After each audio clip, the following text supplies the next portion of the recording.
Welcome, and thank you for joining the Welcome to the ISO webinar. Before we begin, please ensure you've opened the WebEx participant and chat panels by using the associated icons located at the bottom of your screen.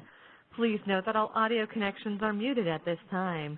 There will be the opportunity to ask questions during this conference, and I'll give you the instructions on how to ask a verbal question at that time.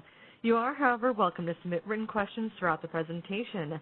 To submit a question in writing, select all panelists from the drop-down menu in the chat panel, enter your question in the message box provided, and send. Should you require technical assistance, please send a chat to the event producer. With that, I'll turn the conference over to Radha Madrigal, Lead Client Trainer. Please go ahead. Thank you, Tegan. Good morning, everyone. Welcome to the California ISO. Today's quarterly webinar is scheduled for 2 hours and is intended to provide an introduction to an audience that comes from a broad spectrum, from energy sector newcomers to public officials and regulators to ISO veterans who may already be familiar with various ISO functions. My name is Radha Madrigal, Lead Client Trainer in the Customer Readiness Department, and I will be facilitating today's discussion. On behalf of the ISO, thank you for joining us today.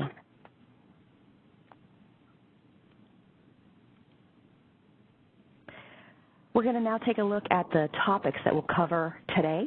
These topics are intended to be high level to give you a general understanding of the ISO and its functions, and you'll be pointed to where you may find more information that is impactful for you. This webinar is being recorded, so if you would like to hear it again or if you think it would be helpful to others at your organization, it will be posted on our Learning Center webpage in approximately 3 to 5 business days, along with a copy of these slides. The final slides will also contain some helpful links that relate to the material covered today. Along with this recorded webinar and slides are many other informational resources, including customer-based training, including computer-based training courses and other initiative-related recorded webinars. I will show you how to find our Learning Center later in the presentation. We will be taking breaks during the discussion when the operator will open the phone lines for verbal questions, and I've given ample time set aside for this question and answer session, so if you have any questions throughout the presentation that you want to have addressed, you can also type those questions into the chat at any time, and the moderator will read it on your behalf during the Q&A sections. If we can't answer your question right away, we'll research the topic and email a response to all of the participants. I get a list of everybody who is dialed in and logged in along with your email address, so if there are any topics that I need to reach out to you to follow up on, I will do that using those email addresses that I receive. Approximately 2/3 of the United States and more than half of Canada is broken up into 9 energy regions. Independent system operators, ISOs, or regional transmission operators, RTOs, are the federally regulated regional organizations that perform the same functions of coordinating, controlling, and monitoring the operation of the electrical power system, as well as acting as a marketplace for wholesale power for these regions. Similar to a stock exchange, an ISO never actually owns or takes title to the energy that is purchased and sold, and only acts as the mechanism to bring buyers and sellers of energy and energy services together. The California ISO is one of these entities and resides in the regional area known as the Western Interconnection. Though the ISOs and RTOs have different ways of operating their grids and markets, we all participate together in the ISO-RTO Council that is committed to work together to build a smarter and more efficient grid that is prepared to meet North American market and consumer needs. During this course, we will be focusing on the California ISO. You'll hear me refer to that as just the ISO going forward. And we'll be focusing on our processes, but it is important to note that if you are doing work with other ISOs, being aware of the differences in how they all operate and the terminology used will be a great benefit in allowing your interaction to be more successful. Like many other ISOs, the California ISO is a nonprofit public benefit corporation. We are responsible for the constant and reliable flow of electricity, for the health, safety, and welfare of consumers, but unlike a public utility, we are profit neutral independent, and we do not serve end-use customers. We operate the transmission system, but not distribution lines. Those are operated and maintained by the utilities, who also perform maintenance on generators and transmission systems. Unlike the utilities, we do not own any transmission or generation asset, and we do not take ownership of the energy on the system. We do, however, coordinate the maintenance of these grid facilities to ensure sufficient resources are available to meet the needs of consumers. It is our resolve to facilitate a fair and transparent wholesale electricity market, and we accomplish that through our policies, planning, and initiatives.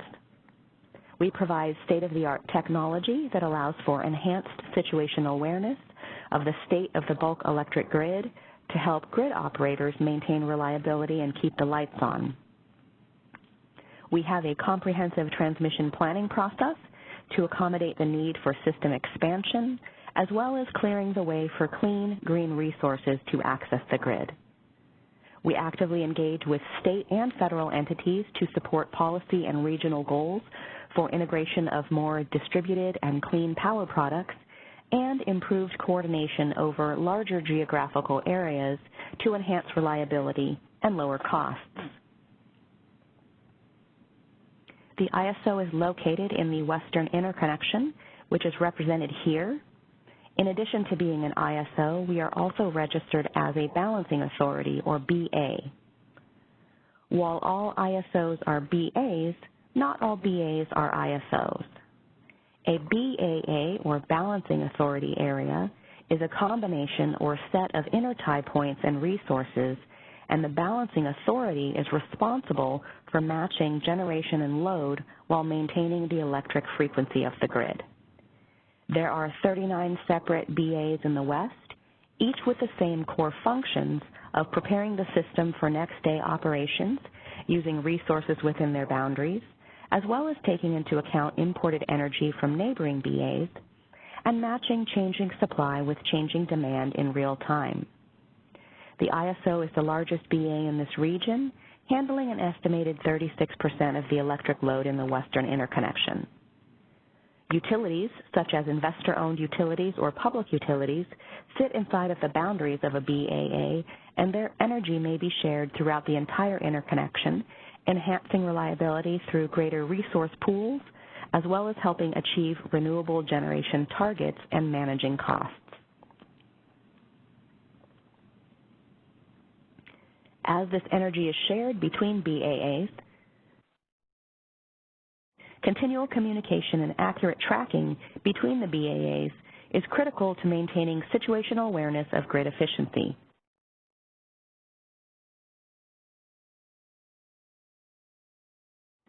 Electronic tagging, or e-tagging, tracks the energy that is scheduled to flow between BAAs.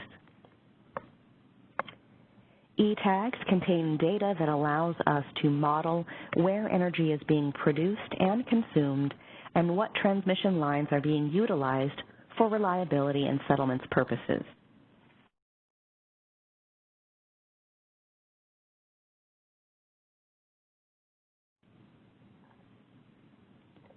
We're going to compare the difference between a grid operator and a market operator here. As a grid operator, the ISO makes sure the lights stay on in our balancing authority area.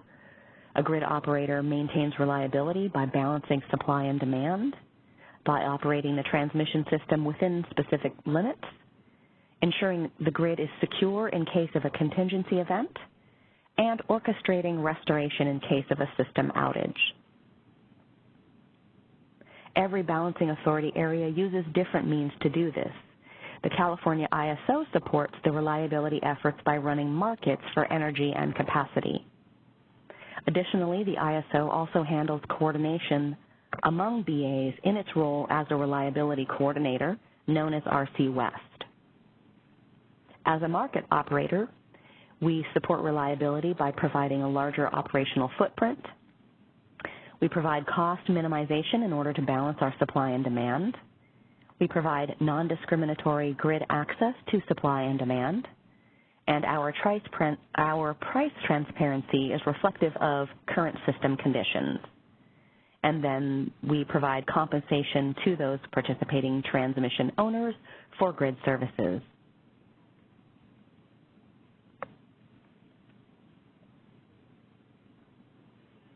On November 1st, 2019, the ISO became the official reliability coordinator of record for 41 electricity balancing authorities and transmission operators across 14 western states and northern Mexico. RC West now has oversight of power grid reliability for balancing authorities and transmission operators in the Western Interconnection, monitoring compliance for 87% of the load in the western U.S. A reliability coordinator has the highest level of authority and responsibility for the reliable operation of power grids and has wide visibility of bulk electric systems. RC West monitors the interconnected power grids in the West for compliance with federal and regional standards, determines measures to prevent or mitigate system emergencies in day-ahead or real-time operations, and leads system restoration following major incidents. The series of milestones the ISO completed to launch this service are listed at the bottom of this slide here.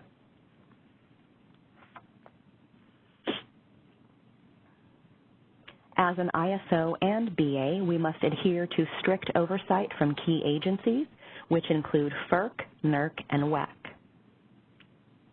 The Federal Energy Regulatory Commission, or FERC, is the independent U.S. federal entity that is the regulator of our market, and as such has jurisdiction over interstate electricity sales, wholesale electric rates, natural gas and oil pipeline rates, reliability standards for the bulk power system, and so forth. FERC reviews the ISO's market rules and transmission rates to ensure they are just and reasonable and do not create undue preferences or discrimination under the Federal Power Act.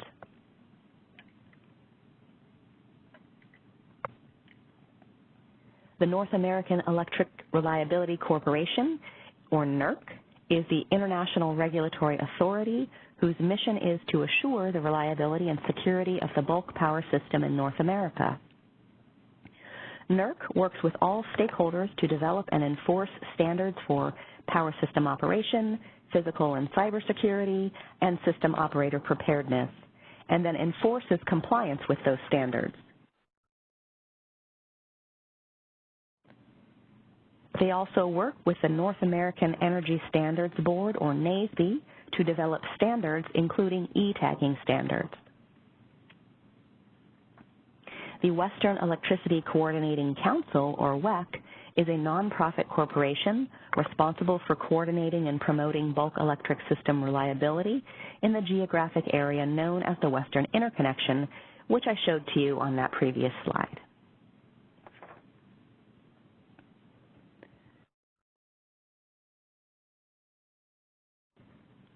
Here you see a chart of how the ISO is structured, which includes the various teams that you would most likely interact with. Using our Board of Governors as a starting point, you can see the relationship between departments, committees, and regional entities. Our board is comprised of 5 members that each serve a staggered 3-year term and are appointed by the Governor of California. Our Department of Market Monitoring reports directly to our board and is responsible for ensuring that the market remains competitive by analyzing market trends and market initiatives, identifying potential anti-competitive market behavior or market inefficiencies, and enforcing FERC decisions.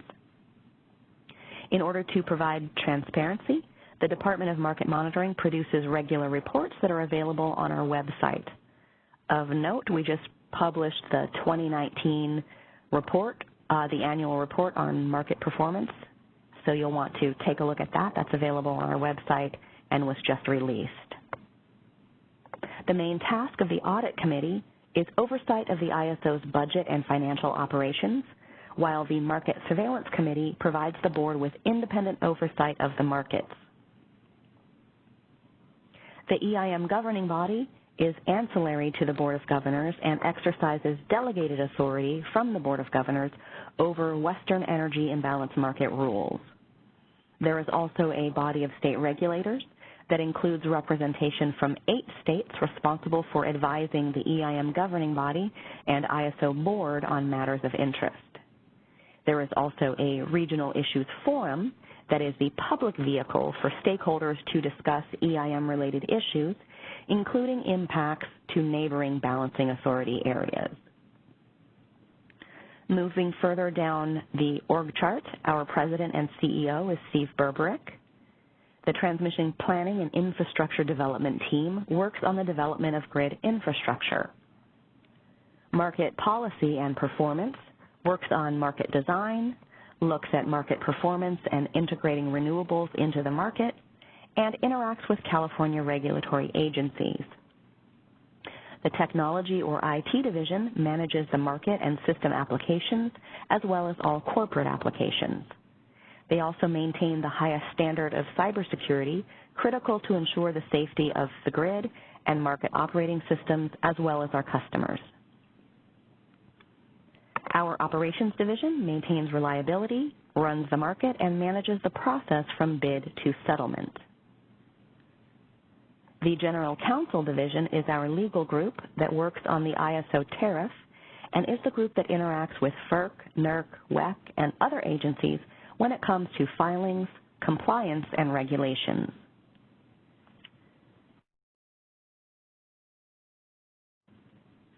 The External and Customer Affairs team interacts with customers both within the ISO footprint and at the regional level as well. These interactions cover everyday questions as well as forward-looking policies, such as improvements to the ISO markets, EIM, and regional integration. Those of us on the Customer Readiness team are part of the External and Customer Affairs organization. With all of the functions of the ISO, it is imperative that these boards, committees, and departments work effectively together to serve the needs of our customers.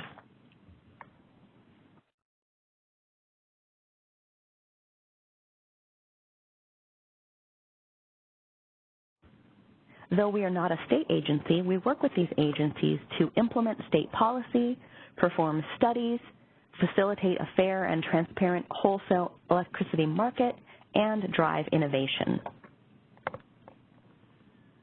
The Air Resource Board's mission is to promote and protect public health, welfare, and ecological resources through the effective and efficient reduction of air pollutants while recognizing and considering the effects on the state's economy.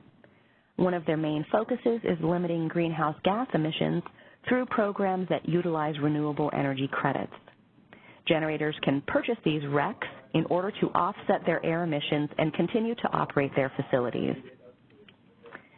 The California Energy Commission, or CEC, is responsible for the certification of electrical generation facilities as eligible renewable energy resources and adopting regulations for the enforcement of Renewable Portfolio Standard, or RPS, procurement requirements of public-owned utilities. The RPS is currently set at 60% of total energy procurement from eligible renewable energy sources by 2030, and the ISO is active in working to help achieve this goal. We also work with the California Senate and Assembly to effect change in the energy industry. The Water Resources Control Board is focusing on once-through cooling issues. We have a number of generators in California that are close to the coast and use seawater to aid in the conversion process of condensing steam back into water, which can have a detrimental effect on marine habitats. The Water Resources Control Board is coordinating a long-term effort with resources to find alternative ways to cool their plants or to possibly retire them. The ISO works with the Public Utilities Commission on resource adequacy and generation procurement. The CPUC implements and administers RPS compliance rules for California's retail sellers of electricity, which include large and small investor-owned utilities, electric service providers, and community choice aggregators. The CPUC adopted a resource adequacy policy framework in 2004 in order to ensure the reliability of electric service in California. The CPUC established these resource adequacy, or RA, obligations applicable to all load-serving entities within the CPUC's jurisdiction. The Commission's RA program guides resource procurement and promotes infrastructure investment by requiring that these load-serving entities procure capacity so that that capacity is available to the ISO when and where needed. The Integrated Resource Plan is an umbrella planning proceeding to consider all of the Commission's electric procurement policies and programs and ensure California has a safe, reliable, and cost-effective electricity supply.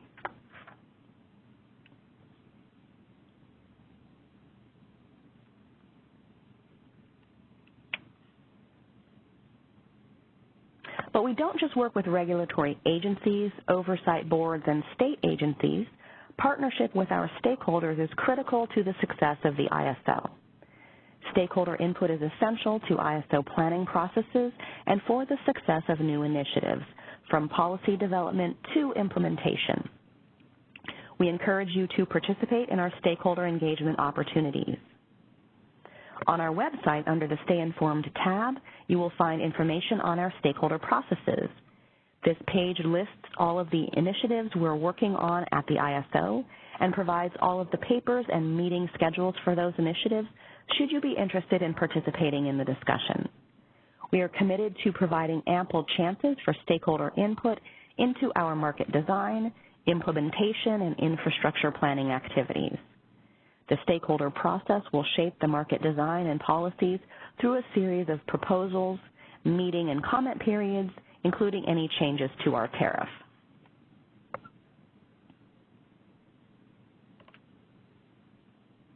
I just glanced at our chat, and there was someone who had asked a question about a previous slide when we were talking about the Department of Market Monitoring, and they wanted to know what we would consider to be anti-competitive behavior. So some examples of that could be withholding energy in the day-ahead market, intending to try to sell it at a higher price in real time. So there are some obligations to provide energy in the day ahead based on, say, if you have a resource adequacy contract. So it could be withholding, it could be putting resources on outage for economic reasons and not for physical reasons. It could be not informing the ISO of affiliate relationships that your organization has with other organizations, and then the combined bidding behavior of those organizations could be seen as something that is anti-competitive. So those would be some of the examples. And then on this previous slide here where we talked about the stakeholder process, someone had a question about who are the stakeholders. So there are a number of different individuals involved in the stakeholder process. They can be our customers. They can be neighboring balancing authority agencies who are working with us to develop things like the energy imbalance market enhancement.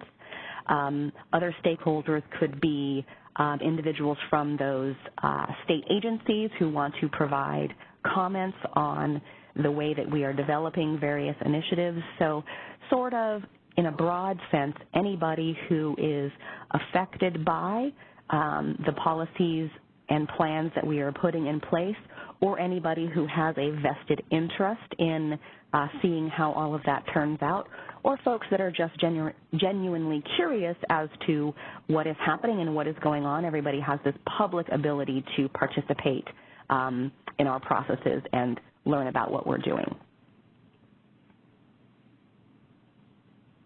So a great deal of the documentation that we adhere to from a reliability and safety standpoint is defined by federal and regulatory standards.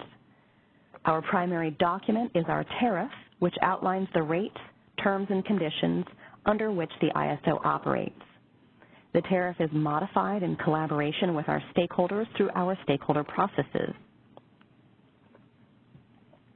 Pertinent FERC rules are codified in our tariff, so any wholesale exchange of electricity in our markets comes under their purview. To view our tariff and associated filings in a more user-friendly way, you can visit our e-tariff viewer that offers convenient access to all ISO-related files that are part of FERC's e-tariff system. We also have business practice manuals, or BPMs. The rules in the tariff can be high level at times, so our BPMs provide detailed rules, procedures, and examples for the administration, operation, planning, and accounting requirements of the California ISO and the market that are consistent with the ISO tariff. Adherence to the manuals is important for orderly operation of the ISO market. We also have operating procedures that guide the critical step-by-step actions of control room tasks. Some of these procedures are posted on our website while others are confidential. You have the ability to view in great detail what the market operators are doing or the control room operators are doing as they complete certain tasks each day.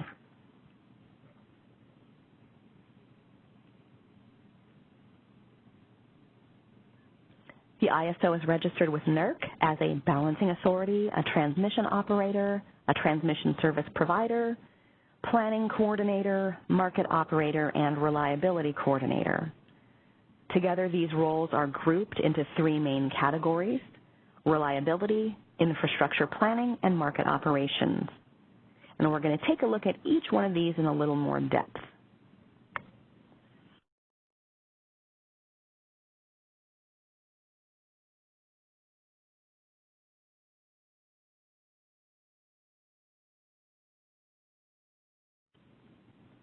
As our industry moves into the future, we face challenges and competing priorities. Reliability is the foremost grid consideration, but it is not the only consideration. As more renewables and green power products are added into the power mix, as we expand our horizons, we face challenges related to under- or oversupply and the need for more flexibility. When there is more electricity being generated than places to store or export it, or when there is too little supply, it could affect the reliability of the grid. The bottom line is that there are a lot of things we want to do, but there are cost, time, and impact considerations. Therefore, it is critical that we coordinate with several entities to plan the transmission needs of the ISO Balancing Authority area. Transmission planning at the ISO is an open and transparent process that actively engages stakeholder and public input and uses the best engineering analysis possible to determine short and long-term infrastructure needs of the ISO transmission grid, which is comprised of over 26,000 circuit miles to maintain reliability and bring economic benefits to consumers. The ISO works closely with the CPUC and the CEC throughout the transmission planning process to identify and study reliability, policy-driven, and economically driven needs.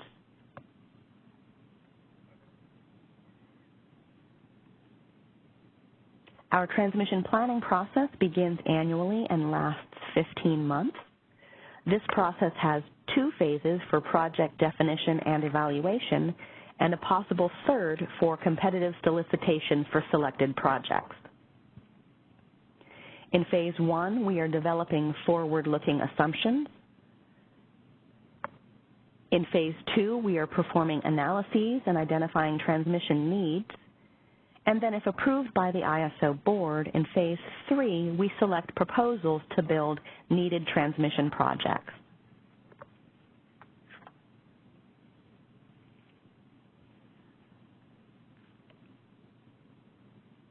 Just as we have a transmission planning process, we also have a robust generator interconnection process to help resources interconnect to the ISO grid. Our streamlined process helps resource owners understand the steps to interconnecting their resources to the ISO grid by providing requirement compliance information as well as an assigned interconnection specialist to walk the entity through the entire process from the beginning through commercial operations. And we're going to take a high-level look at this process.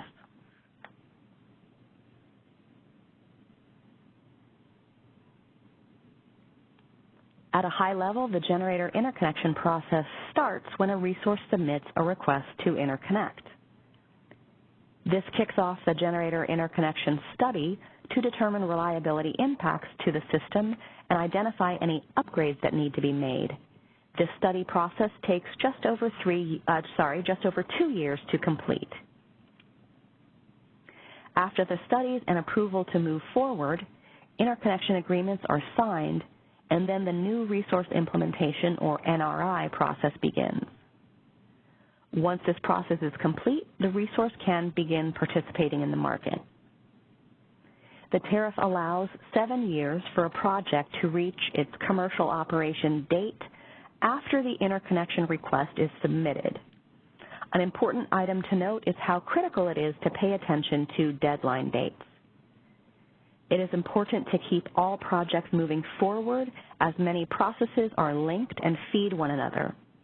One of the main tasks of the queue management specialist is to make sure the projects in the queue or process are moving along and interconnection customers are meeting their dates to ensure that generation resources can be interconnected in an efficient manner.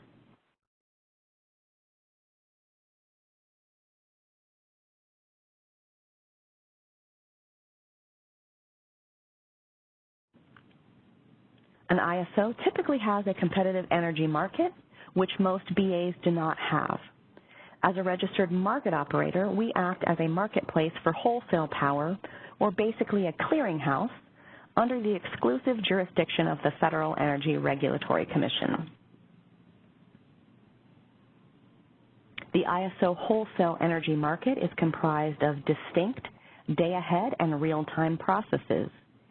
The energy products and services traded in our market allow us to meet reliability needs and serve load.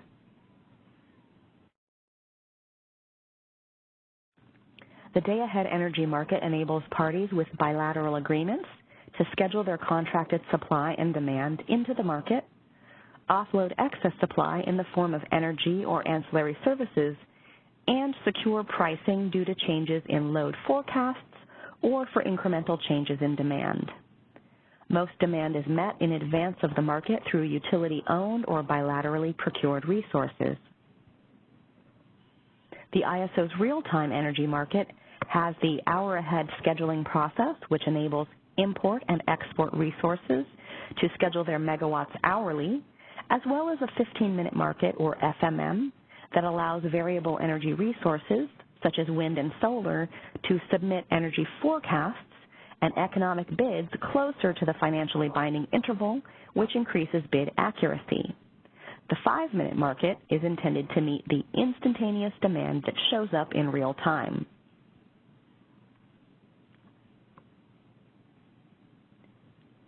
The purpose of the day-ahead market is to assure that there are adequate resources available and deliverable in real time.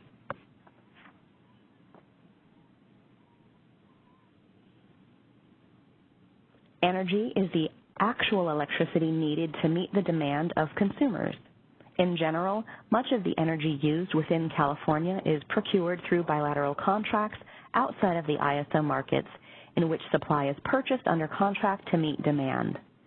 This energy needs to be scheduled into the ISO markets so that the ISO can use the information to monitor the physical energy flows on the system. In most cases, energy that is procured outside of the ISO market is submitted as a self-schedule. The day-ahead market enables suppliers to submit into the markets energy not under contract and enables buyers to procure additional supply in the event they do not have enough under contract to meet their demand. We use demand forecasts, which allow us to know how much energy will be needed in real time to meet load requirements. The ISO must project how much energy will be needed and how much will be available for the next day, the day after that, next week, next month, next year, and we do that through robust forecasting practices. The more accurate data we have, the more accurate the demand forecast. Therefore, the ISO is consistently working on improving load, wind, and solar forecasts in day-ahead, hour-ahead, and real-time timeframes to keep the lights on and the costs lower for consumers.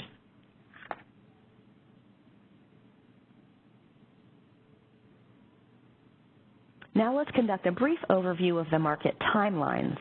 We have just talked about both the day-ahead and real-time markets, and this diagram here shows the relationship between the two.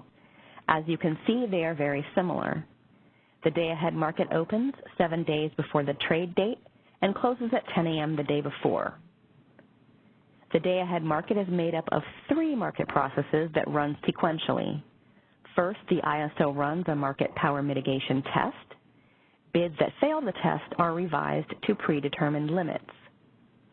These market power mitigation measures are intended to provide the means for the ISO to mitigate the market effects of any conduct that would substantially distort competitive outcomes in the ISO markets while avoiding unnecessary interference with competitive price signals. The second process is the integrated forward market, which establishes the generation needed to meet bid-in demand. Market prices set are based on bids.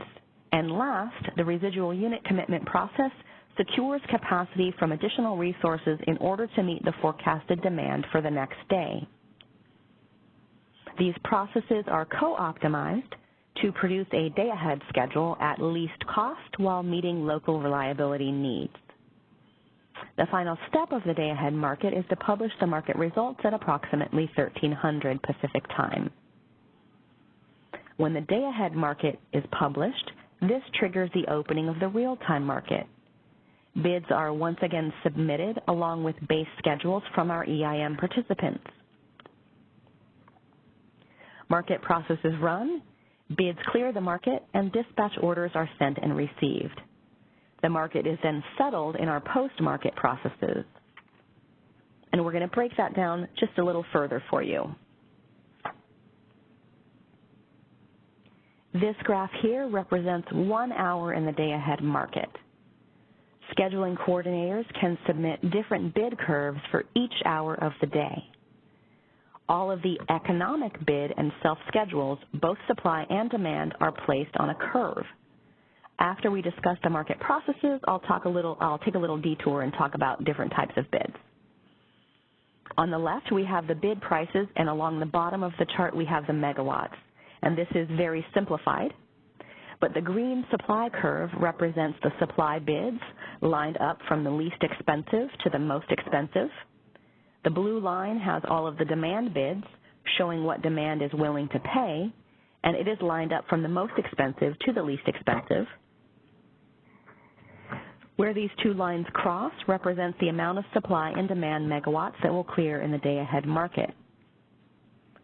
When I say clear the market, what I mean by that is if a resource submits a successful bid and will therefore be contributing its generation to meet demand, it is said to clear the market. The cheapest resource will clear the market first, followed by the next cheapest option and so forth until demand is met. When supply matches demand, the market is cleared, and the price of the last resource to offer in, plus other market operation charges, becomes the wholesale price of power for that particular hour. And this is the first step in our plan for the next day.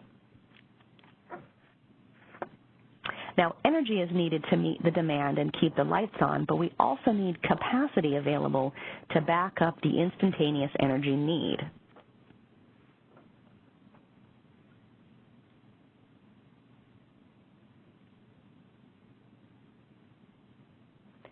Ancillary services support the reliable operation of the transmission system as it moves electricity from generating sources to retail customers. These are the 4 ancillary services that are procured in real time. Regulation corrects for short-term changes in electricity use that might affect the stability of the power system. These generators are under ISO control through Automatic Generation Control, or AGC, which allows us to move these resources every 4 seconds. Operating reserves are capacity products designed to ensure reliability in the event of a grid disturbance, for example, a large generator going offline unexpectedly. Now, spinning reserves are synchronized to the grid and available to be dispatched as energy within a 10-minute period. Originally, it referred to increasing the torque applied to a turbine's rotor, but today other types of resources can meet this need.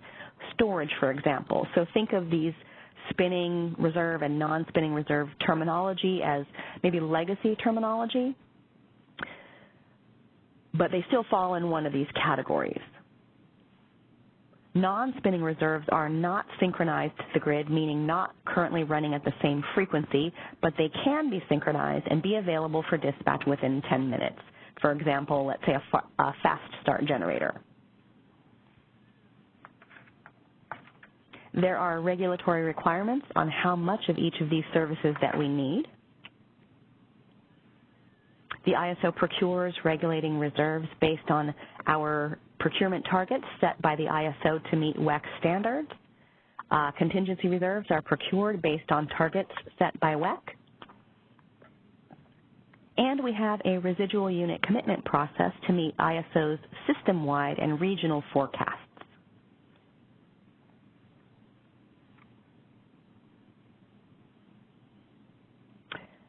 What happens here for RUC, the goal of this is to answer the question, what happens if the amount of energy that clears the market is less than the ISO predicts it will need? We have a residual unit commitment process that takes care of that.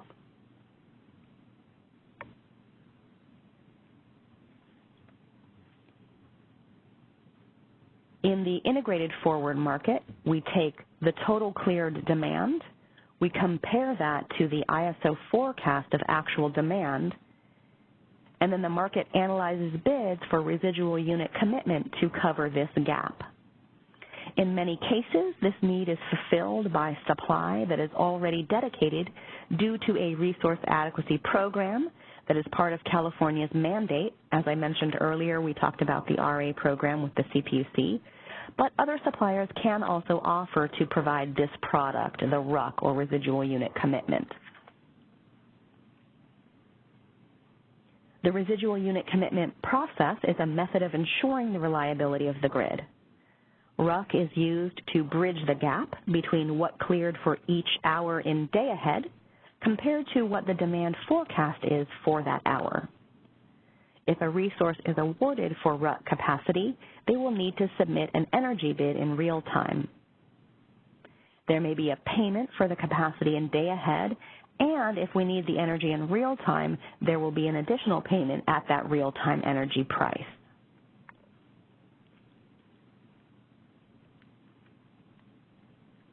One more thing we need to discuss is market power mitigation. I briefly touched on that when we introduced the day-ahead market concepts. When there are multiple resources available to serve load in an area, then we say that prices are competitive.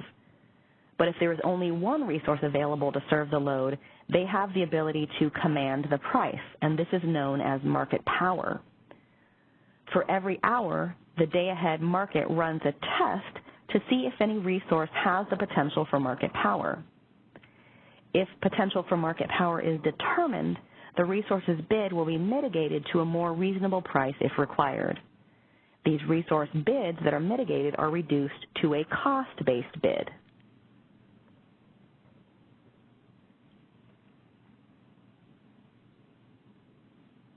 Grid operators need an operating plan for the next day in order to ensure reliability. The ISO uses its day-ahead market to create that plan. As a result, resources are committed to provide supply to meet the demand that cleared in the market, supply to meet the ISO demand forecast, and ancillary services to meet the reliability requirements that we have in place. Those were those ancillary service products that we talked about on the previous slide.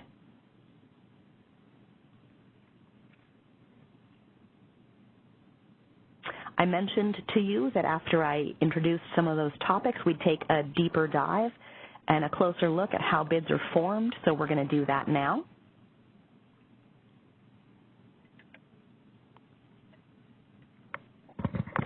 All of the day-ahead bids are submitted by scheduling coordinators. When a scheduling coordinator submits a bid for a supply resource, they provide us with the quantity of megawatts they are willing to offer at various price points. As the price increases, the quantity offered increases also. For example, I'll give you 10 megawatts if the price is $20, but I'll give you 50 megawatts if the price is $100. These prices are meant to reflect their cost of providing supply. The bid cap is $1,000 and the bid floor is negative $150. So the scheduling coordinator for those suppliers will submit bids in that range. The scheduling coordinator for demand also submits bids, letting the market know how much they are willing to pay to buy megawatts.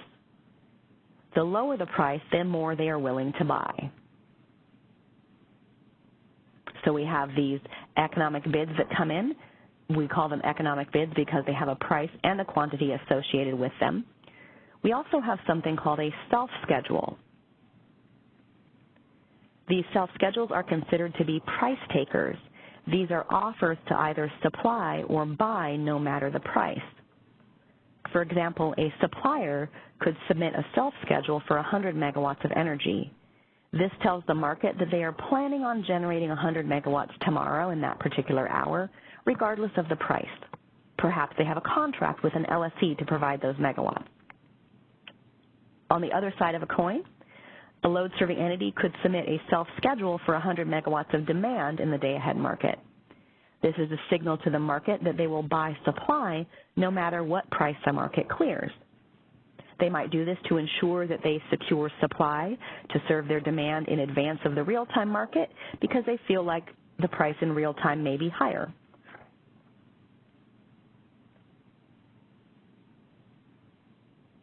All of the scheduling coordinators have submitted their bids into the day-ahead market on the day before the operating day, and here is how they stack up. The self-schedules are at the beginning of the curves because they are indifferent to the price and do not send an economic signal, so we put them at the beginning of those supply curves and demand curves. As I mentioned before, the place where the supply and demand curves cross indicate the amount of supply and demand that clear in the day-ahead market.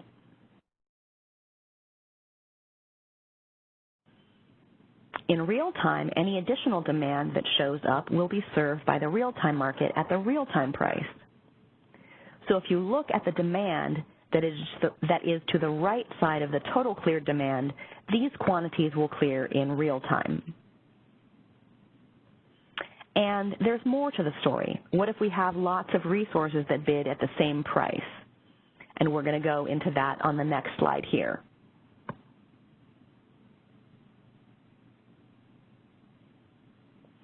I see a question in the chat that is talking about mitigating market power, and so I think it's a good time to bring this up here as opposed to a little later on.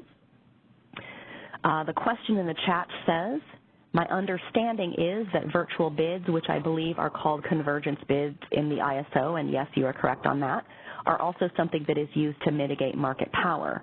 And the question says, however, if virtual bids are capable of affecting the day-ahead schedule, isn't that a negative effect caused by these agents? And can you elaborate a little bit on this? So let me go back to one of the RUC slides to address this. And I'll show you where that falls.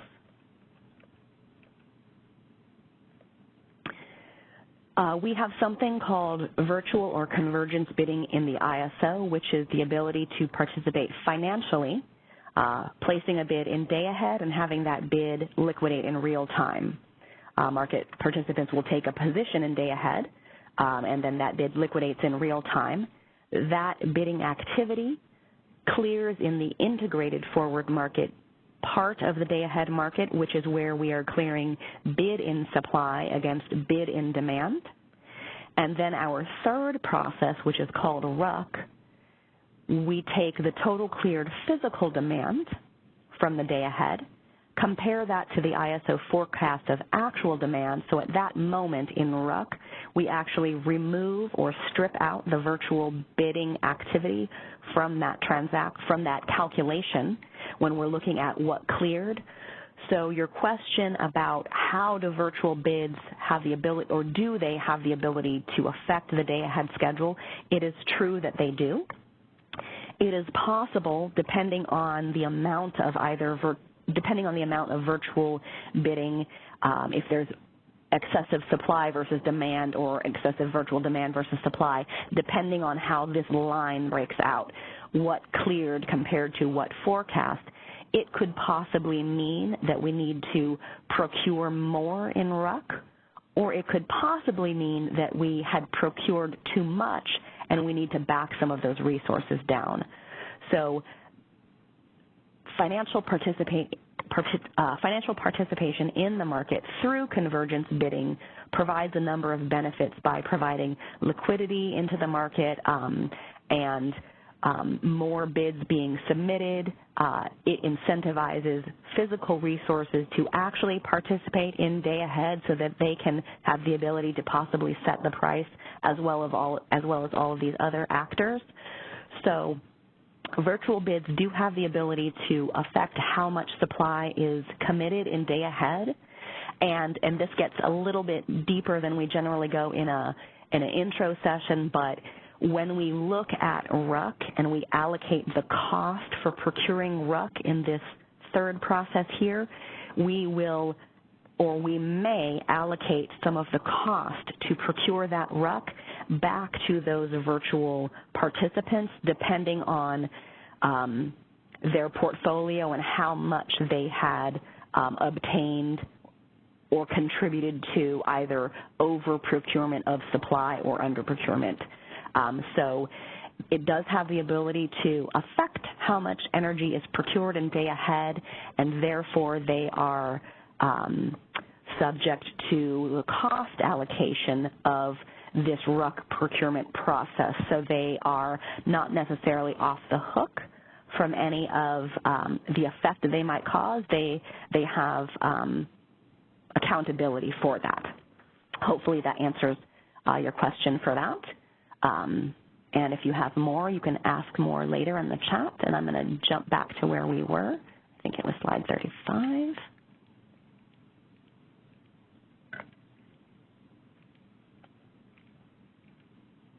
Apologies for flipping really quickly on the screen. I'm sure this doesn't look good on your side, having all these slides jump through. Okay, so here is where we were. We had just talked about the bids that come in, how those bids are lined up along the supply curves, and now we're going to talk about, given the fact that we have bids from a variety of resources, how does the market figure out what resources to procure? So here's an example where we have 5 different resource bids bidding into the day-ahead market, and all of their bids are at $20. And you can see by my little icons that I've tried to put a wide variety of types of resources. So what differentiates these bids? The bids that suppliers submit have more than just a bid price for their energy. They also supply additional information, such as the cost for starting up the unit and running it at its minimum output. So even though all of these resources have a bid at $20, it may cost more to start up a gas-fired resource than a wind resource. So the market will award the wind resource in lieu of the gas-fired generator. We call it a 3-part bid. So along with the economic bid curve that we talked about on the previous slide that showed a megawatt quantity associated with a price, baked into that 3-part bid also includes the startup cost for that unit along with the minimum load cost. How much does it cost to run this resource at its minimum output level? So the market will consider those elements as well. Additionally, the market looks at whether it's cheaper to start up a resource or to use one that is already running, because we already would have committed and paid for that startup cost. So is it cheaper to keep a resource at its P-min, or what we call the physical minimum, or do we want to start up another one? Or is there no more transmission capability into that particular area and we have to start up another resource in another area because the area is transmission constrained? So it's not as simple as A, B, C. There are a wide variety of factors and a lot of elements that go into this very complex algorithm that determines who gets awarded when in what particular hours. But this is, at a high level, we want to communicate with you that along with a bid price comes other details about that resource, such as how much does it cost to start it up, how much does it cost to run at minimum load, How long does the resource, once we start it up, how long does that resource need to be on for before we can then turn it off, and so forth. So far, we've talked about the need for a day-ahead market and the information about the bids that are used. The market optimization needs other information to complete the plan for the day-ahead time frame, and we'll walk through those. The network model is like a map of the transmission lines, the load, and the generation, so it's like a road map of the system. This provides the market with all of the options for flowing the supply to meet the demand. Transmission limits let the market know how many megawatts of supply can flow on each transmission line. We also need to know the attributes of all of the resources that are submitting economic bids in the market. We have a database with all of the participating resources that tells us information such as how long will it take for a resource to start up? What is that resource's ramp rate? How many times per day can it be started up? How long do you have to wait between startups? What is the maximum number of megawatts that resource can produce? What is the type of fuel that it uses, and so on? This informs the market on how each resource can be used. And then we have forecasts that are used to predict the needs for the next day. These forecasts include demand forecasts as well as weather forecasts, providing insight into energy requirements and also the potential quantity of renewables that might be available on that day. For example, if it will be a windy day, then wind turbines may be available. Transmission outages and resource outages will impact the amount of megawatts that can flow, and the market uses this information in determining which resources can be awarded.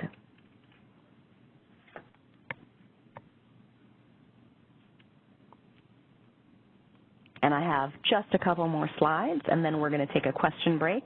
I appreciate you putting your questions in the chat as we move through the material. I'm doing my best to glance up there. Every once in a while I forget, but I'm doing my best to glance up there so we can answer your questions immediately in real time.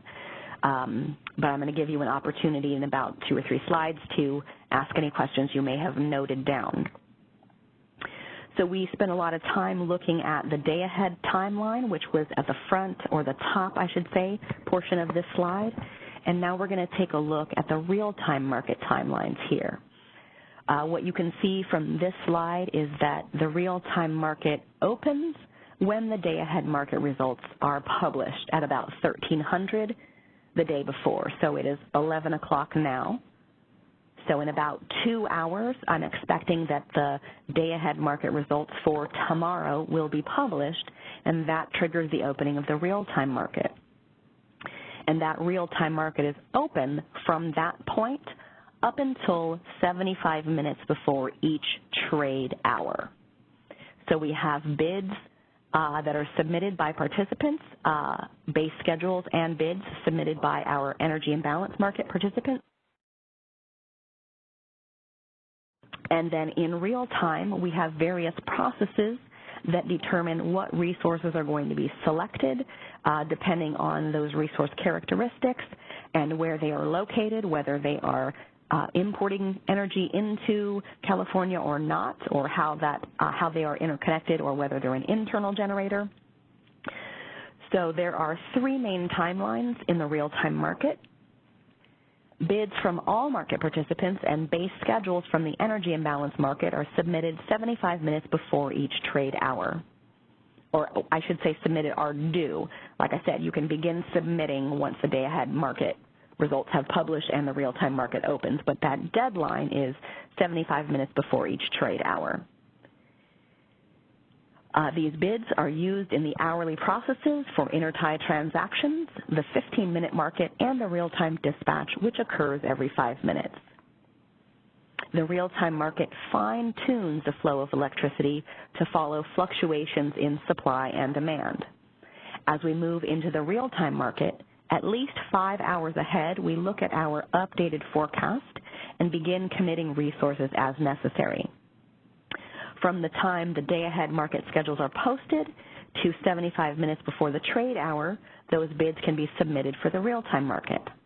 And then we have the hour-ahead scheduling process, which is a process for scheduling energy and ancillary services based on the bids submitted by imports.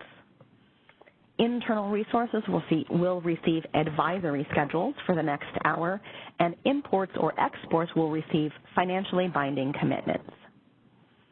In our real-time unit commitment processes, the ISO makes final decisions on resource commitment to adjust the day-ahead schedule. Energy is paid at the day-ahead or real-time prices based on when the resource receives its market award.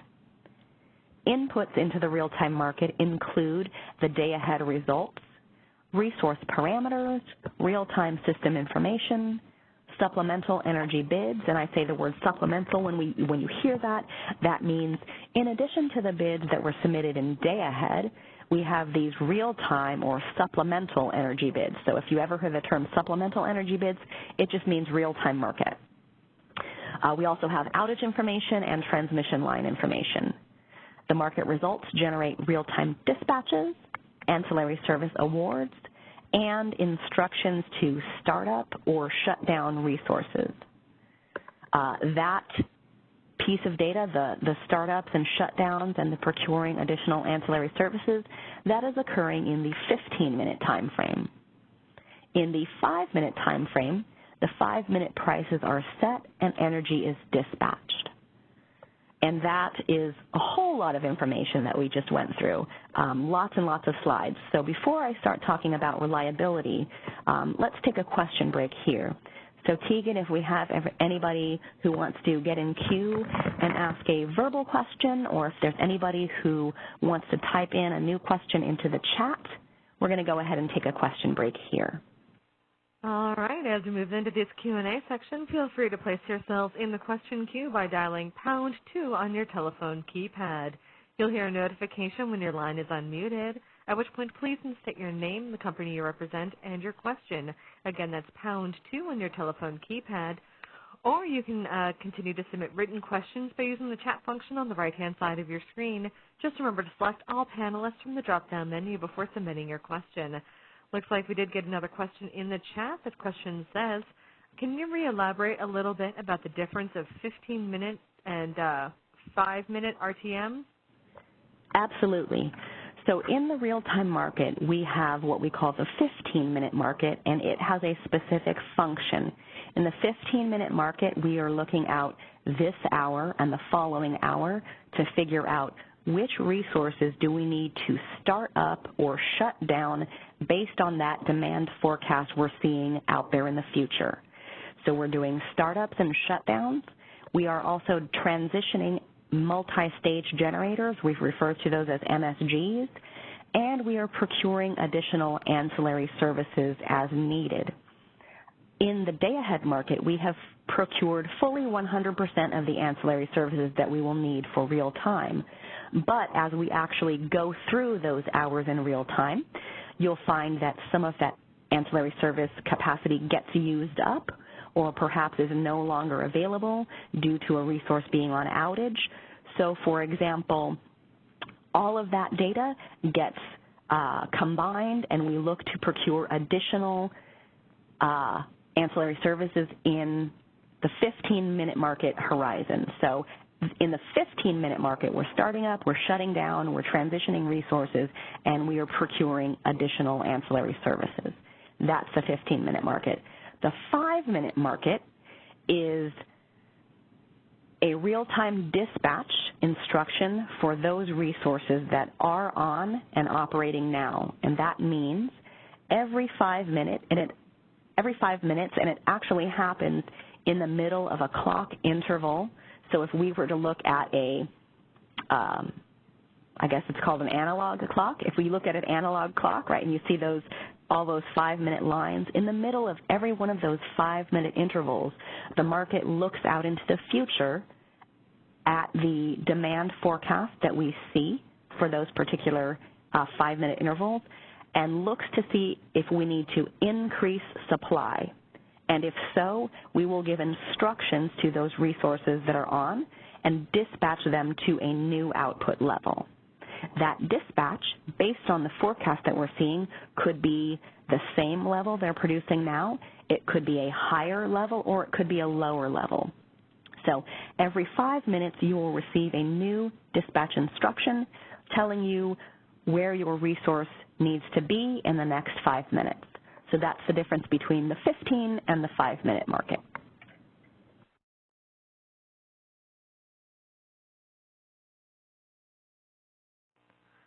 All right, next question. How do the EIM bids integrate into the market bidding process? Okay.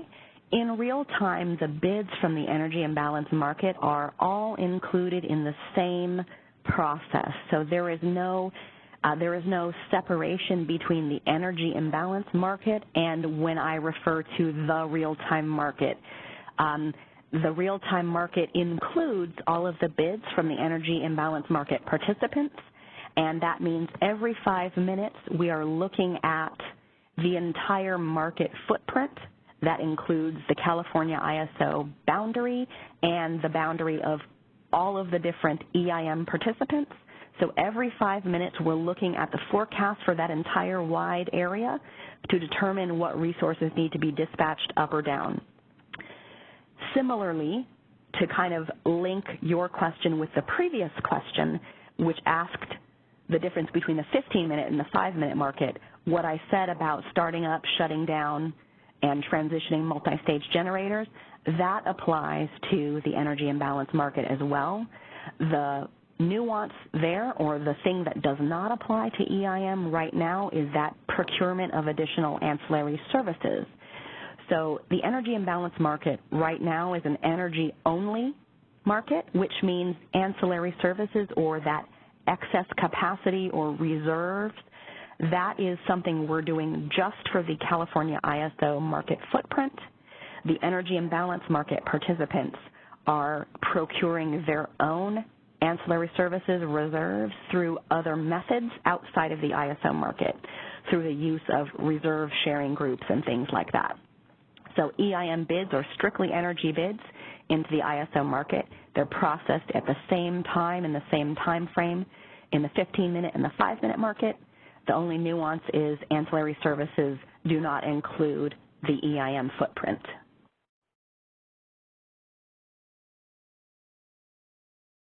Do we have any callers on the line who want to ask a verbal question? At this moment, I'm not seeing any questions in the verbal question queue. Again, if you would like to ask your question aloud, dial #2 on your telephone keypad. Again, that's #2 on your telephone keypad.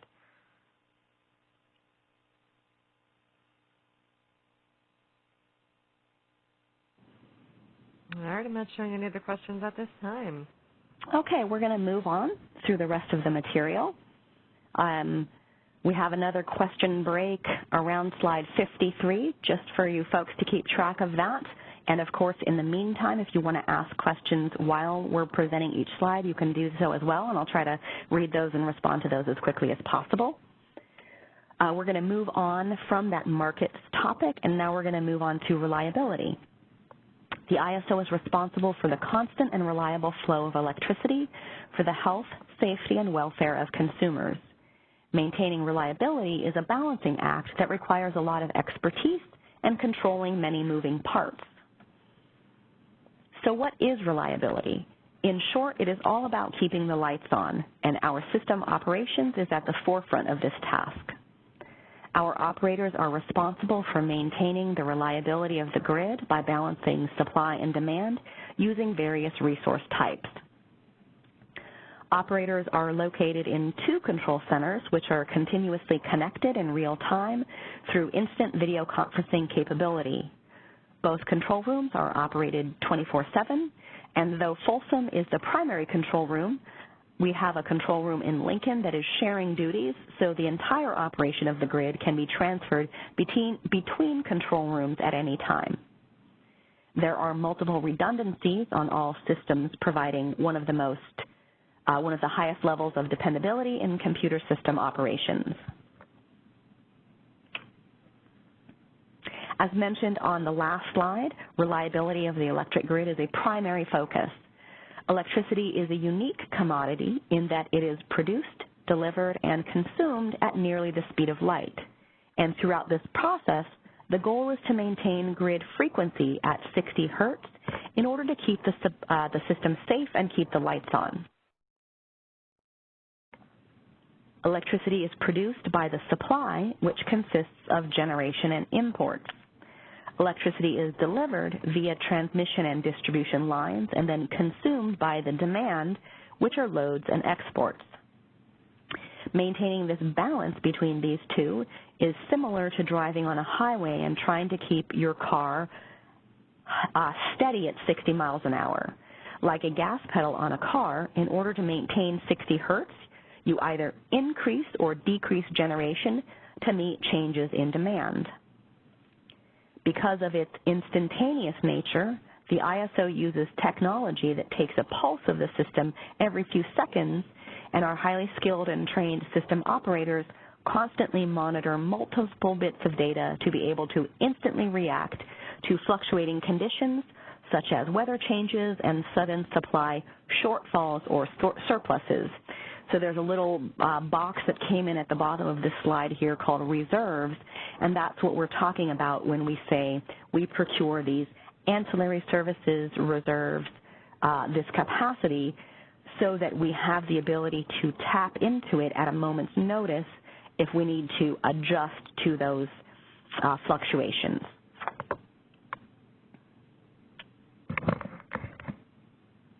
There are a number of ways to participate in the ISO market, and any interactions where the ISO will provide services requires entities to go through processes that consist of signing contracts and non-disclosure agreements, passing tests, and gaining access to applications as necessary. Depending on the resource capabilities, market participants can elect to bid into the energy and ancillary services market or sell other electricity products. Physical supply and demand are bids for those resources that have the ability to provide or consume the energy needed on the bulk electric system. Convergence bids, or bids for virtual supply or virtual demand, are financial positions taken in the day-ahead market and liquidated in the real-time market. Convergence bidding is designed to reduce the average price differences between day-ahead and real-time, as well as the volatility of the difference between day-ahead and real-time prices. Ancillary services are considered capacity products and help maintain the reliability of the grid by ensuring that we have additional resources held back in reserves so that we have the ability to handle different types of contingency events, whether short-term regulation or operational needs that must be covered within a 10-minute window. Residual unit commitment is a way to ensure that the ISO procures enough capacity to meet the day-ahead forecast by bridging the gap between the physical resources that clear the day-ahead market compared to the forecasted demand for the day. We have something called flexible ramping product, and flexible ramping products provide additional upward and downward flexible ramping capability to account for uncertainty due to demand and renewable forecasting errors in the real-time market. It ensures that some unloaded capacity is reserved to be dispatched as energy if needed. And as we mentioned earlier in the presentation, the ISO is now providing reliability coordination services for the majority of the Western Interconnection.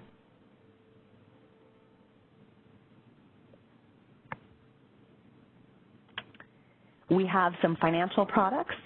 Congestion revenue rights are financial instruments made available through allocation and auction processes that enable rights holders to manage congestion cost variability based on locational marginal pricing. These rights are acquired primarily for offsetting calculated congestion costs that occur in the day-ahead market. And then we have something called inter-SC trades. Inter-SC trades are an optional accounting service that we offer to help facilitate financial transactions between entities. I see a question in the chat that says, per the CAISO tariff, can generators be compensated for reactive power supply? If so, what would be the rate of compensation? I don't know that off the top of my head, so Peter, I will get back to you and to everybody else who provided their email addresses. I'll provide that answer to you in a follow-up email after I do a little bit of research to figure that out. So stay tuned on that. We'll get you your answers.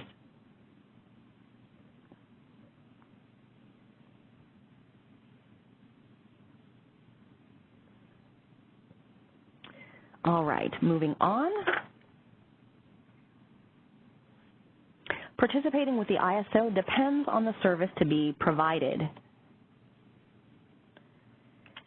Though there are many ways to interact with the ISO, only a scheduling coordinator is authorized to transact business directly with the ISO.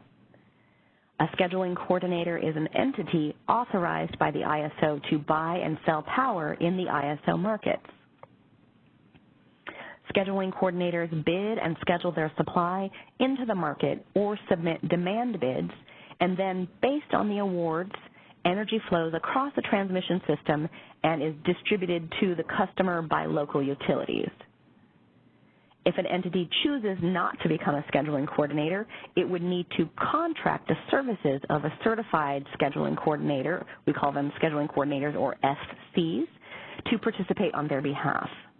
SCs may include convergence bidders, demand response providers, utility-owned generation, independent generators, energy imbalance market participants, power marketers, community choice aggregators, which fall under the larger broad category of load-serving entity.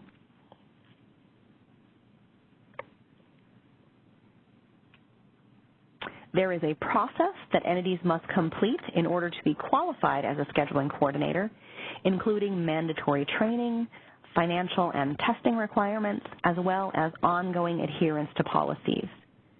We have a business practice manual. I mentioned that earlier when we were introducing the tariff and operating procedures. We have something called a BPM, or Business Practice Manual, for each line of business at the ISO. So we also have one called the Business Practice Manual for Scheduling Coordinator Certification and Termination, and you have the ability to access data on that on the website and find out more information there.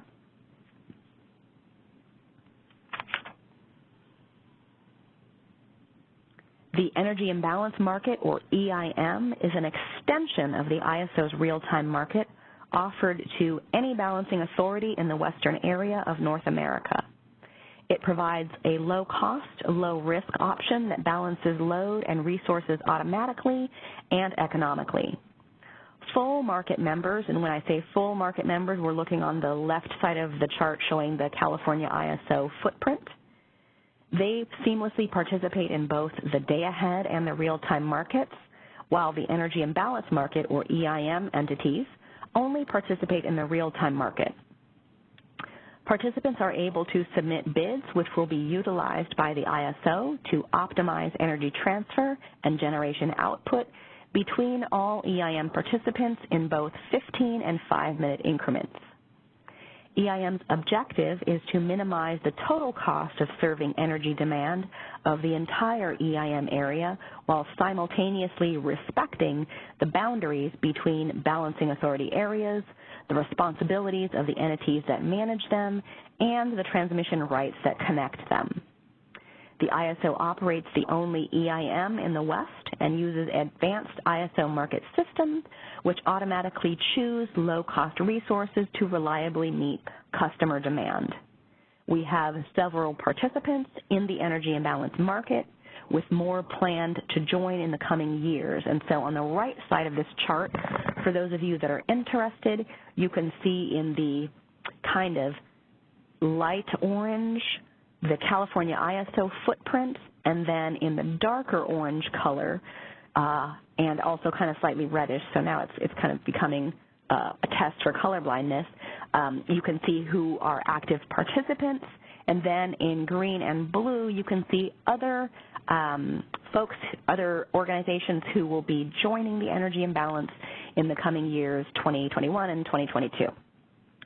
So as that footprint increases, there will be added benefits for all of those participants. And we'll kind of talk through that on this next slide here.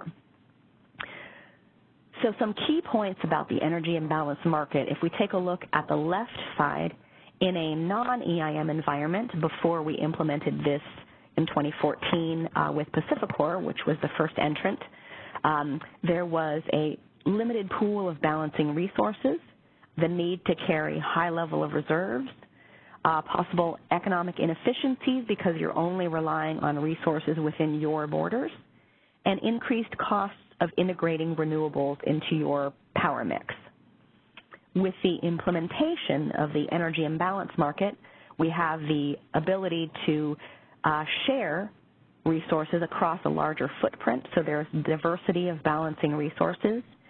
There's decreased flexible reserves needed in that if we have the ability to tap into the ability to share power across these areas, then each area has to carry less reserves to cover their requirements. The opportunity for more economic efficiency by sharing these resources across a larger footprint, and decreased cost to integrate renewable resources into your power mix by the ability to share that output across a larger geographic area. So you'll see that EIM entities see benefits from better, more cost-effective dispatch of their internal resources in each one of the EIM areas.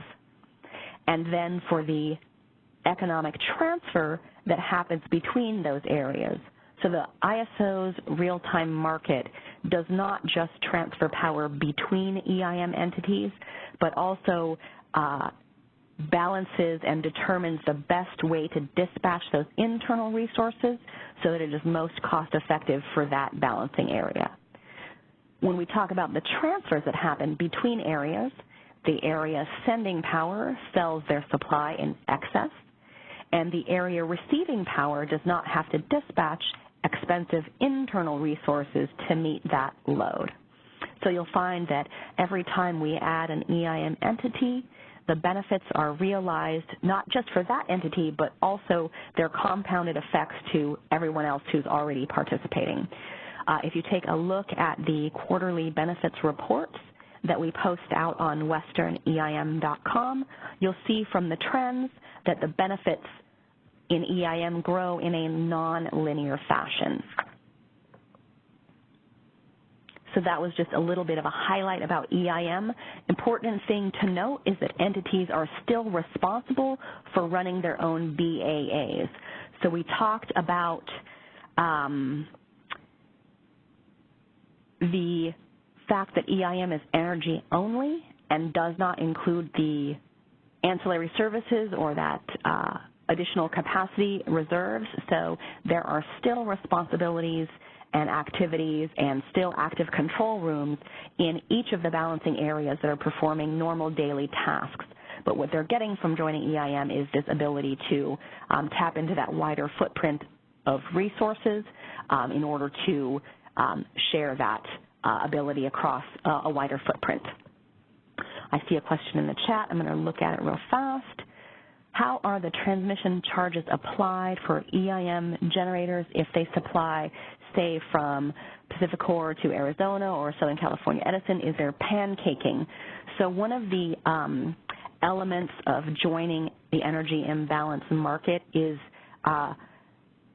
agreeing to share a certain amount of that transmission, that transfer capability across those wider areas.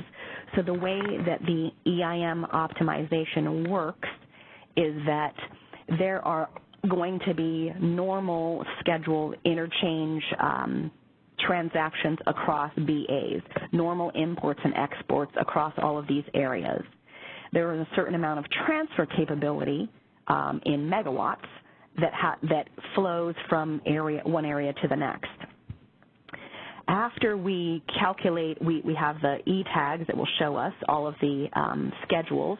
All of the scheduled flow between these areas, there will be some leftover transfer capability, and that leftover transfer capability is provided to EIM at no cost between those two resources, or not two resources, but those entities that have joined EIM. So that transaction occurs at no transmission access charge. They're kind of waiving that in order to make this larger sharing possible. So there's more detail on exactly how that works. That was just a very brief summary. We have a business practice manual for the energy imbalance market.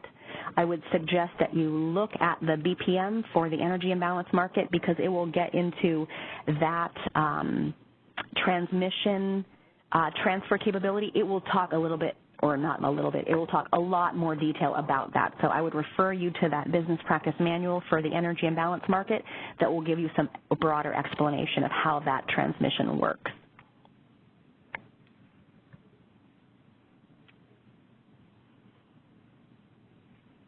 All right, so we're getting to, we've visited this slide a couple of times. We talked about how the day-ahead market worked. We talked about how the real-time market worked. And now we're moving to the last little, I guess, chevron. It's not really a box. The last little icon there that's called post-market. And we're going to talk about what happens after the market concludes. Each market transaction is distinct and will be accounted for separately in a stack of coded transactions and associated prices based on that market activity and data that we pull from meters.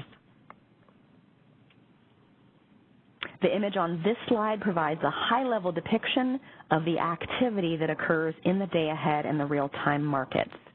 It begins with market participants taking various positions by submitting bids and schedules. The market processes run and provide an optimized solution that is least cost while meeting local reliability needs. These transactions are then tallied on settlement statements by each individual trade date, and finally compiled and sent out via invoice or payment advice on a weekly schedule. And I'm kind of going to go over a brief settlements example here to give you a feel for what I mean by these transactions are coded into very specific time intervals and charge codes. Our day-ahead and real-time markets are settled out financially in the post-market process. And one principle to keep in mind is that ISO market results are kind of stacked like pancakes. What happens in the day-ahead market stays in day-ahead. Real-time changes to schedules and their associated prices will be stacked separately for accounting purposes for both the 15-minute market and the 5-minute market. So this diagram here is a simplification in very simple megawatt and dollar amount quantities so that we can kind of talk through it. In this example, this resource, so I'm looking at, if we look at this, it is 1 hour. And so we're going to look at how this one particular hour gets settled across market activity that spans the day ahead and the real time. So what we're saying here, there's time intervals across the bottom, there's megawatts along the left side here. This resource was awarded 120 megawatts in the day ahead. And that's their initial day-ahead award. They're incremented an additional 24 megawatts in the 15-minute market, and then an additional 12 megawatts in real time. So for the way this particular hour will settle for that resource, 120 megawatts are going to be paid for at the day-ahead price, which is an hourly price. The additional 24 megawatts will be paid at the 15-minute market price, and you'll see in this instance, across this hour, there are 4 different 15-minute market prices. And then the additional 12 megawatts on top of that will be paid at the real-time 5-minute price. So this is, I've kind of simplified this by saying that this resource operated at 156 megawatts steadily across this entire hour, didn't fluctuate at all every 5 minutes, when in reality that's not exactly the case generally. But for a nice visual and to kind of give you a feel for how this works, the simplified example is to show you that we compare the meter data for this particular resource with the market awards it received to determine how many megawatts it was producing in that particular interval and at what price should they be paid for those megawatts. So in this particular instance, this resource is going to be paid day ahead, 15-minute market, and also 5-minute market prices for their supply. There is a lot more to settlements, and each type of transaction is accounted for separately. So we could look at this and say, this is how we're going to settle for day-ahead energy, but there are many other charge codes or many other slices of the data, many other transactions that are occurring. And those, each one of those has its own formula, its own calculation, and prices that are associated with that. So settlements is quite complex. We have training available on that that we can talk about later, but suffice to say that we kind of break it out into different charge codes, and there are prices that are associated with each one of those codes and associated quantities as well. So how do we figure out how much that resource actually produced in a given interval? We refer to meter data. Meter data is used for billable quantities to represent the energy generated or consumed during a settlement interval. Meter data is collected in one of two ways. The meter can be directly polled by the ISO, or meter data can be sent in by the scheduling coordinator for the purpose of reporting the actual performance of that resource. So there is revenue quality meter data that is required by the ISO for entities internal to the BA, and we take that revenue quality meter data and it is run through a process called validation, estimation, and editing, and that produces what we call settlement quality meter data. And we use that settlement quality meter data in our settlements processes. There is an annual self-certification process in place to ensure that those folks, those scheduling coordinators that are submitting that meter data to us have accurate metering practices.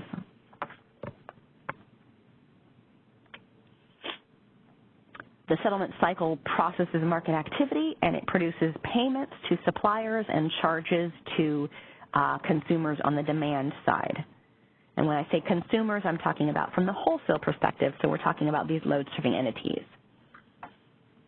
Settlements are the calculation, billing, and invoicing of charges and payments for market and transmission-related activities between market participants and the ISO.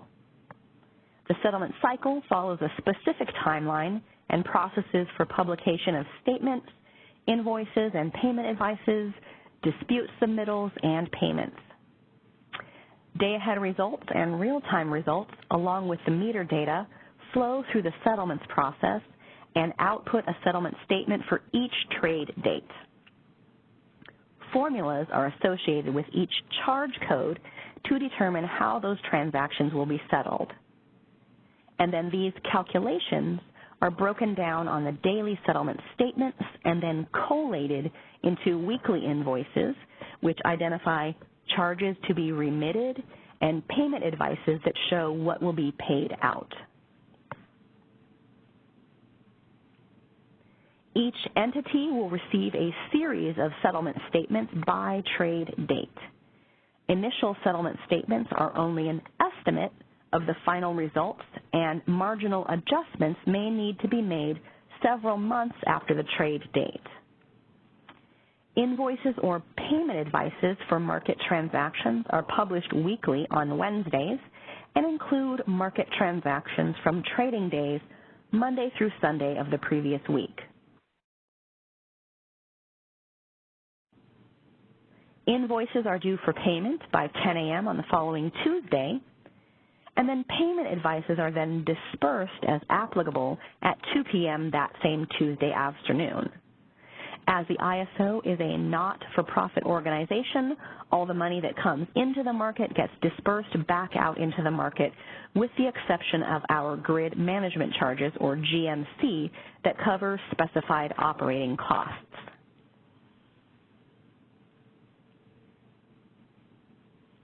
This diagram here depicts the daily settlement timelines, which show how many times one trade date will be processed for adjustments and accurate calculations.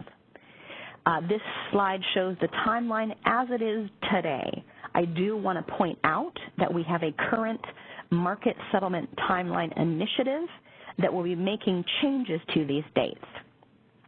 To stay up to date with this initiative, please visit our stakeholder processes page to learn more about the changes coming in the future. As it is today, T+3, if you look on this chart, you can see the square there with T+3. That means trade date plus 3 business days is the first estimated statement that is produced by the reporting system. The next time this data will be processed for updates or changes will be at the T+12B, or 12 business days milestones, which will include any meter data submitted by T+8B. There are also subsequent statements that are published periodically thereafter. There may or may not be adjustments in the future for settlement statements, but entities will only be responsible for the amount that changes from the previous settlement statement. We do have a computer-based training that goes into more detail about what happens on each one of these dates. So in the ISO Learning Center, there is something called the Settlements CBT. If you would like more information on this process, you can refer to that for future learning. A key point I want to share with you is that data must be submitted on time in order to allow the settlements process to proceed more quickly. Late meter data impacts settlement statements for the entire market. Therefore, we have rules of conduct in place to outline the specific requirements and expectations of market participants. The ISO has what we call a payment calendar, which keeps track of each calendar day and the activity occurring on that particular date. I'm going to share a link to that payment calendar with you at the end of these slides, and you'll have the ability to get more detail about that. I mentioned the GMC, or grid management charge. The grid management charge is the vehicle through which the ISO recovers all of its annual administrative, operating, and capital costs from the entities that utilize the ISO's services. The GMC was implemented with stakeholders and FERC to provide a simplified and transparent rate design that will increase clarity, predictability, and simplicity. So scheduling coordinators receive charges that apply to various activities on their settlement statements. And in June of every year, we review the current financial conditions with stakeholders and gather their input for the budget process for the next calendar year. We follow up with a meeting in October to review and discuss the draft budget before finalizing it and requesting Board of Governors approval in December. So that is something that's going to be occurring in the coming months. And if you want to plug into that, you can stay connected to the stakeholder processes page for our budget and grid management charge activity. So while you're thinking about and marinating on the settlement statements, here is our opportunity for another question break. We talked about the market, we talked about settlements, and the rest of the presentation is going to cover more information that you can find on our website and how you can get connected to more learning. So first we're going to pause here, Tegan, to see if anybody has any questions, either verbally or in the chat. All right, once again, if you'd like to ask your question verbally, dial #2 on your telephone keypad. You'll hear a notification when your line is unmuted, at which point please state your name, the company you represent, and your question. We did get a question in the chat, and you can continue to submit questions in the chat. Just remember to select all panelists from the drop-down menu. The question we have in the chat is, for those grid management changes, if an SC has multiple customers, how do the charges get split out by customer? With that, we have something called an SC, or Scheduling Coordinator ID. So you, as a scheduling coordinator, if you are representing multiple customers, you would have a separate SC ID for each one of those customers so that you could keep those costs separated. So that would be the way to divide that out.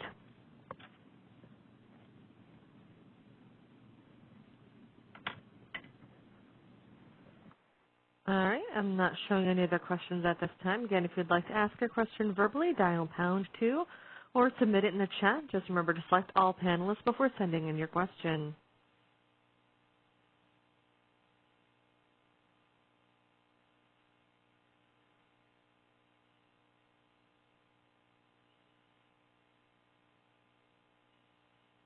All right, I'm not showing any other questions at this time. All right, now we're going to talk through how you can monitor and participate and learn more about the ISO. We have our main webpage, kaiso.com, and there are a number of tabs along the top of the home page, and I want to highlight just a few for you. So I don't know if you can follow my mouse here. Do I have the ability to do a pointer? Laser. Okay, I'm going to do this laser pointer here so you can see where my eyes are looking. So on this Participate tab, I do want to mention that this is where you would find our Learning Center. So if you hover over Participate and go down to Learning Center, that's where you will find various computer-based training and things of that nature. I do see a chat in here that's directly related to what I'm talking about, so I'm going to mention this now.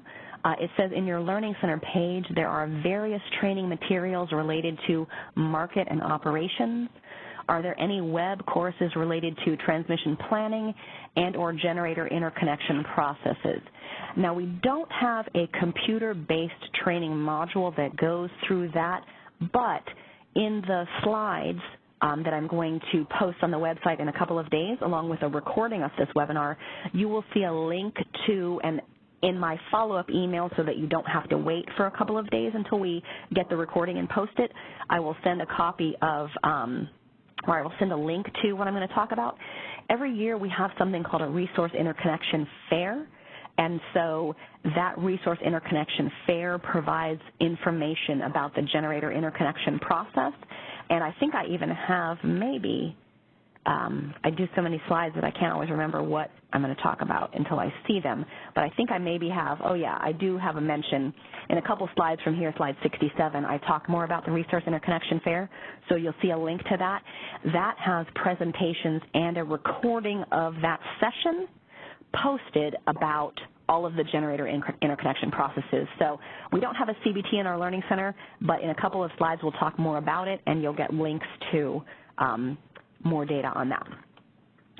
So good segue and information about the Learning Center. If we hover over Participate and go down to Learning Center, that's where you will find all of those computer-based training modules that we talked about, including new training for initiatives that we are going to be releasing in the fall.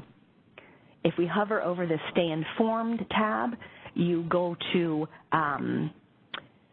if you hover over Stay Informed, there is information there about our stakeholder processes and also the ability to find out what is going on with our releases and the ability to sign up for something called the Daily Briefing, which is something that I can connect you with in the coming slides. We'll talk more about that. Planning is a tab that has some of our transmission planning processes there, market and operations. This is a great tab. You will find the payment calendar from the settlements menu on the market and operations tab. You'll also find a menu called Reports. If you hover over that and dig into there, that is where the Department of Market Monitoring's annual report on market issues and performance is going to be posted. So we just posted that for the year of 2019. So that'll be available there. And then the last one that I'll mention is this Rules tab. In the Rules tab is where you'll find links to the tariff, the BPM, and the California ISO operating procedures. So that is data. Let me try to turn this pointer off. Okay, I think that's, oh, how do I get rid of my pointer? I don't know. maybe I'll just stick down at the bottom for a second. Okay. So there was a question that talks about interest in the transmission planning process. So I will look to see, I think I have some links for that coming up. And if not, I'll find something and send that in the email, follow-up email as well. So let me just make a note of that, transmission planning process. Okay, so find helpful EIM resources on the Western EIM website. Here you can see how we continue to evolve the EIM. Visit the Western EIM website to see more information about who is participating and how, including computer-based training modules specific to EIM, and you'll also find the list of active and pending EIM participants there, along with the various benefits reports that we had talked about. Okay. RC West. Reliability is an essential element of operating the electric grid. As I mentioned earlier, the ISO is a reliability coordinator and is offering these services to other balancing authorities in the Western United States. So this link here is to the RC West page on our website for more information about the services provided by RC West.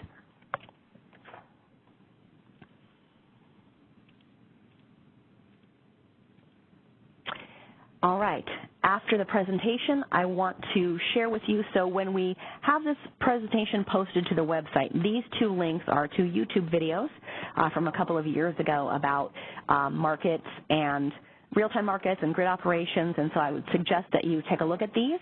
It's a nice little peek into the daily life of what a system operator and a market operator does, kind of in their own words, so it's nice to take a look at that. We also have something called OASIS, Open Access, Same-Time Information System. Here you can find real-time data related to the ISO transmission system and its market, such as system demand forecasts, transmission outage and capacity status, market price, and market result data. While some information about these resources is proprietary and only available in the customer market results interface, through OASIS, you have the ability to access a lot of data that is available to the public. And this application, our OASIS application, allows for that data to be pulled and used by anyone or any interested entity.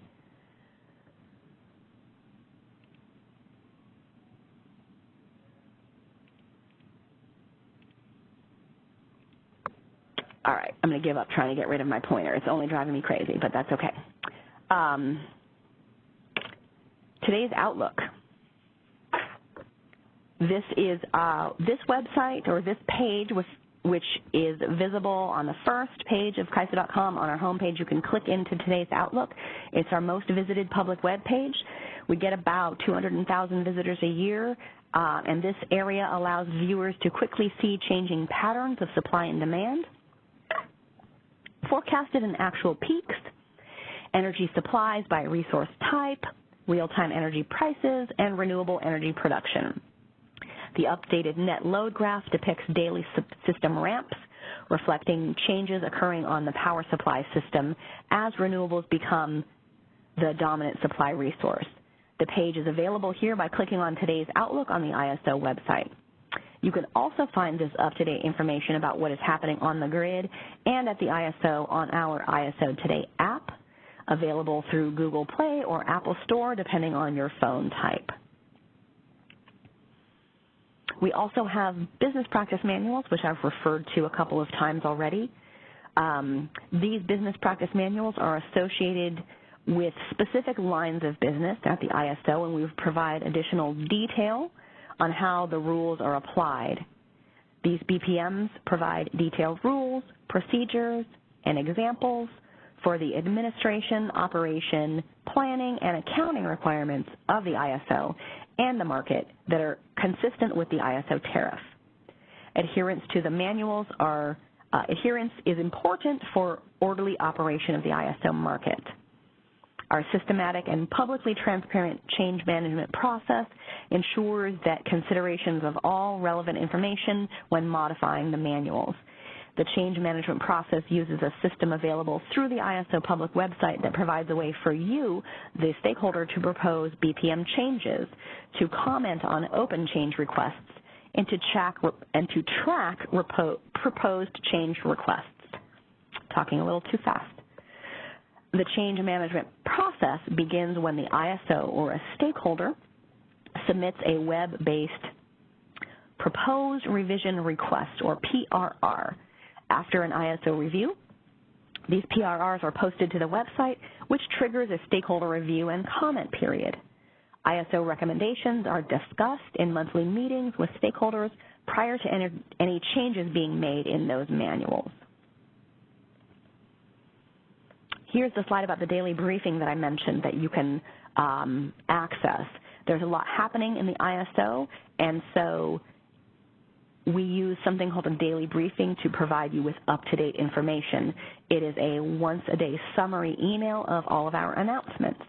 The daily briefing also provides a comprehensive summary of ISO news and activities, including announcements of upcoming calendar events, regulatory filing deadlines, and any new or enhanced feature that we may add to our website.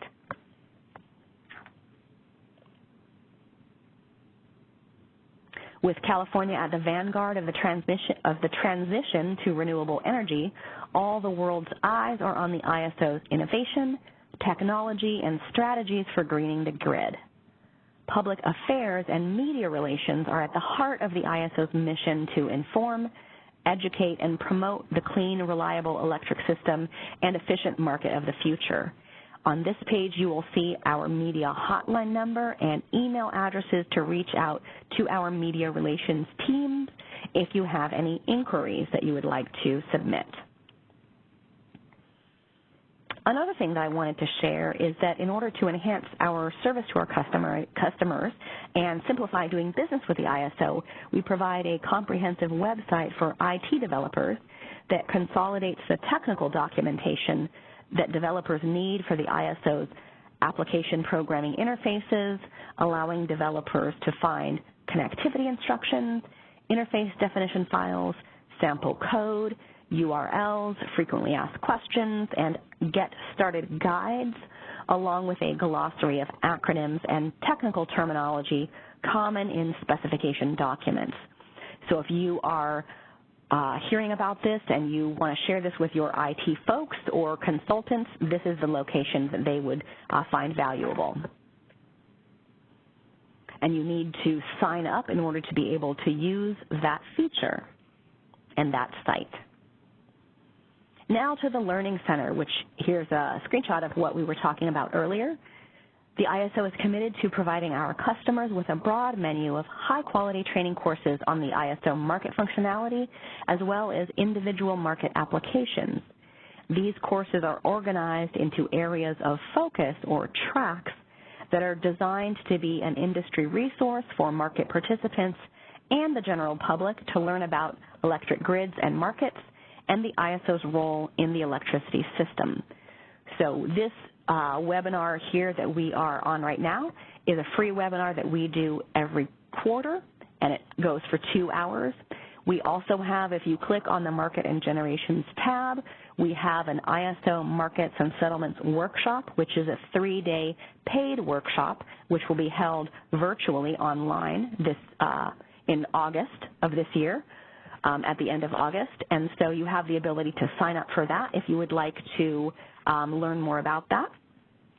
That would be August 18th and 19th and 20th, and you have the opportunity to sign up for 1 or more days of classes. So you can find more information about that on the Learning Center.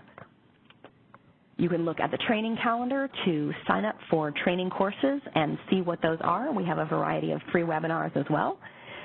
We are continuing to evolve our training program and enhance our materials to better meet the various levels of experience, technical levels, and needs of our customers, and to make it a more user-friendly experience.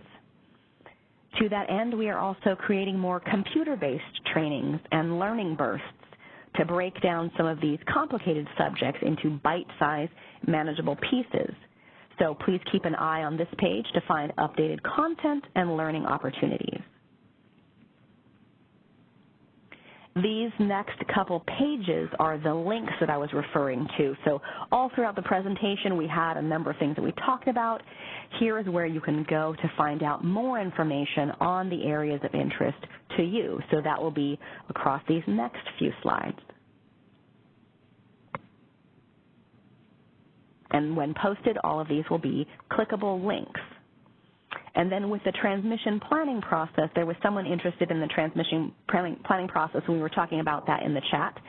This page here contains additional links related to the transmission planning and generator interconnection process. In addition, there are links to the material presented at our Resource Interconnection Fair, which is that educational forum that I talked about that helps participants understand that process of connecting resources to the ISO's grid. The format provides an opportunity to learn about the various aspects of resource interconnection, from the initiation of a new interconnection request through commercial operation. Our Resource Interconnection Fair took place in March of 2020, so the information posted there is very up to date.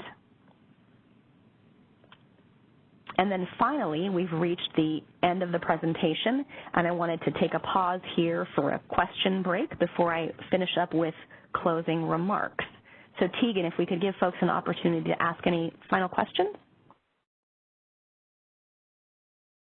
Absolutely. Once again, if you would like to ask a question verbally, dial #2 on your telephone keypad. Again, that's #2 on your telephone keypad. You'll hear a notification when your line is unmuted, at which point please then state your name, the company you represent, and question. You can also submit your questions in writing by using the chat box on the right-hand side of your screen. Just remember to select all panelists before submitting your question. We did get a comment that just came in. Thank you so much for offering this webinar. Is this presentation available online? Yes, in a couple of days, I will post this presentation to our Learning Center under the Markets and Operations Path link. If you look there now, you'll see the presentation that I posted in April, which was almost exactly the same, except maybe some of the maps have been updated. So if you're eager to click on one or two of these links, you can find that at this moment in the Learning Center for April. The exact slides that you looked at now will be posted to the Learning Center in a couple of days once I get this video recording of what we did. So I'm going to post a recording of today's webinar to the Learning Center in a couple of business days, and you will see the slides and the actual recorded presentation, which we'll post for you there. All right, I'm not showing any other questions at this time. All right. So if you find that you have further questions on anything that we presented here today, or you want to find more information, you can email them to customerreadiness@kaiso.com. For those who signed in to today's webinar, you will be receiving an email from customertraining@kaiso.com that will include a link to a survey. We highly encourage you to take a few minutes to complete the survey to let us know how we can better serve your training needs. I will also be sending out an email with the answer to a couple of questions that were posed in the chat that I need to do a little bit of research on, so you'll get those as well as you logged in and provided your email address. I appreciate the time that you spent with me today and your engaging questions. This concludes our welcome session today. Thank you very much for your participation. I hope that you found it useful and informative. Have a great rest of your day. That concludes our conference. Thank you for using AT&T Event Conferencing Enhanced. You may now disconnect.